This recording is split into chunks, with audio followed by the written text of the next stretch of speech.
दादा हे आमचं सोनं आहे, हे विकून आम्हाला नवीन सोनं घ्यायचंय.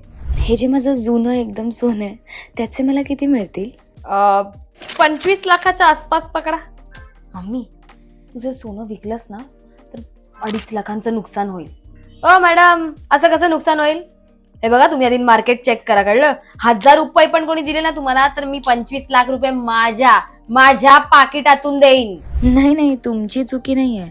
आमचे टॅक्स लॉजच काही असे आहेत. म्हणजे जुनं सोनं जर तू विकलंस तर त्याची ओनरशिप त्यांच्याकडे ट्रान्सफर होईल आणि त्याच्या गेन्सवरती तुला 12.5% हिशोबाने टॅक्स द्यावा लागेल. आणि हे जुनं सोनं तू आधी 5 लाखाचं विकत घेतलं होतंस ना, आज त्याची व्हॅल्यू आहे 25 लाख रुपये, तर 20 लाखाचं गेन झालं.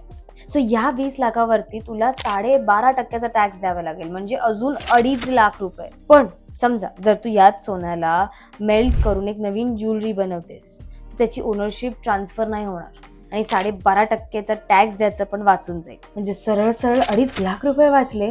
अरे वा, आता मी ह्याच पैशाने तुझ्या लग्नासाठी नवीन बांगड्या घेईन सोन्याच्या.